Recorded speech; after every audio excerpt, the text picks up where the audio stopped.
তো নমস্কার বন্ধুরা, কেমন কেমন আছো সবাই? আশা করি প্রত্যেকে ভালোই আছো। তো বন্ধুরা, আজকের ভিডিওতে নিয়ে এসেছি আরো 10টি গুরুত্বপূর্ণ প্রশ্ন, বিষয় পরিবেশবিদ্যা, তার উপর 10টি গুরুত্বপূর্ণ প্রশ্ন, তার আলোচনা। 1 নম্বর প্রশ্ন, মাটির অম্লত্ব ও ক্ষারত্ব কি দিয়ে নির্ধারণ করা হয়? তো মাটির যে অম্লত্ব বা ক্ষারত্ব, এটি নির্ধারণ করা হয় পিএইচ মান দিয়ে।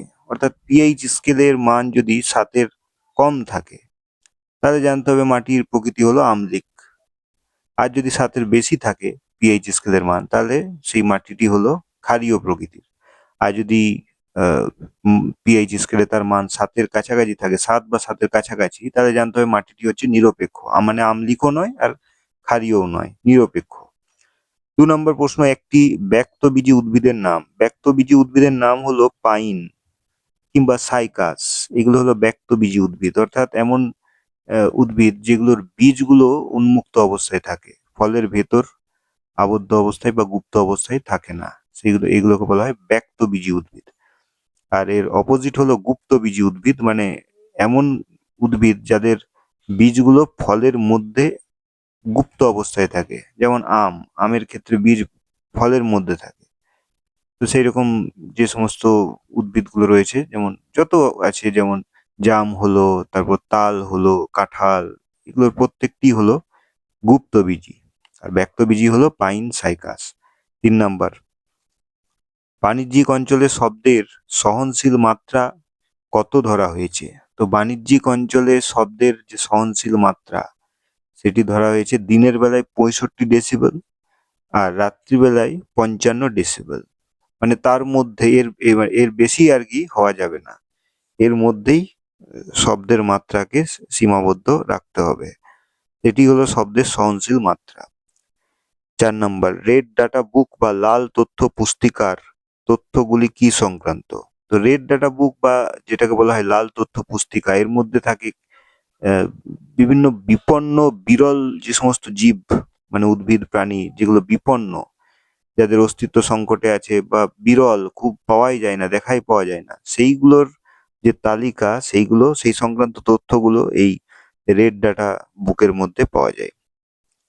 এরপর 5 নম্বর প্রশ্ন, ভারতের বৃহত্তম পাখিরালয় কোথায় অবস্থিত? তো ভারতের যে বৃহত্তম পাখিরালয়, সেটি অবস্থিত রাজস্থানের ভরতপুরে।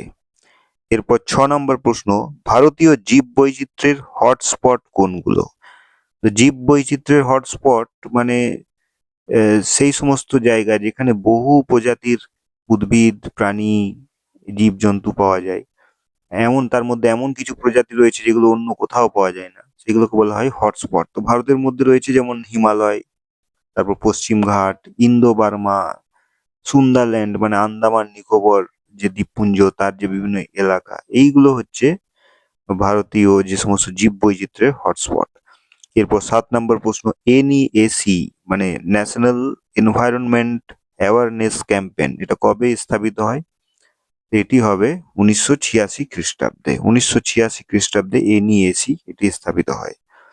এরপর 8 নম্বর প্রশ্ন, মালি সভ্যতা কোথায় গড়ে উঠেছিল? তো মালি সভ্যতা এটা গড়ে উঠেছিল পশ্চিম আফ্রিকায়। তো এটি একটি প্রাচীন সভ্যতা, যেটি 1200 শতাব্দী থেকে 1700 শতাব্দীর মধ্যে বিদ্যমান ছিল। এটি পশ্চিম আফ্রিকায় গড়ে উঠেছিল। এর প্রতিষ্ঠাতা হলেন মানে সুন্দিয়াতা কেইটা। 9 নম্বর, সুস্থায়ী উন্নয়নের লক্ষ্য কি? সুস্থায়ী উন্নয়ন মানে যেটাকে বলা হয় সাস্টেনেবল ডেভেলপমেন্ট, এটি এমন উন্নয়ন যেখানে মানে প্রাকৃতিক সম্পদকে সুরক্ষিত রেখে উন্নয়নটি করা হয়। মানে ভবিষ্যৎ যে প্রজন্ম, প্রথমত হচ্ছে বর্তমান প্রজন্মের যে চাহিদা, সেই চাহিদাকে মেটানোর পাশাপাশি এমনভাবে উন্নয়ন করা যাতে করে ভবিষ্যৎ প্রজন্মের চাহিদাকেও আর কি অক্ষুণ্ণ রাখা যায়, সেই ধরনের যে উন্নয়ন, তাকে বলা হয় সাস্টেনেবল ডেভেলপমেন্ট বা যেটাকে বলা হয় সুস্থায়ী উন্নয়ন।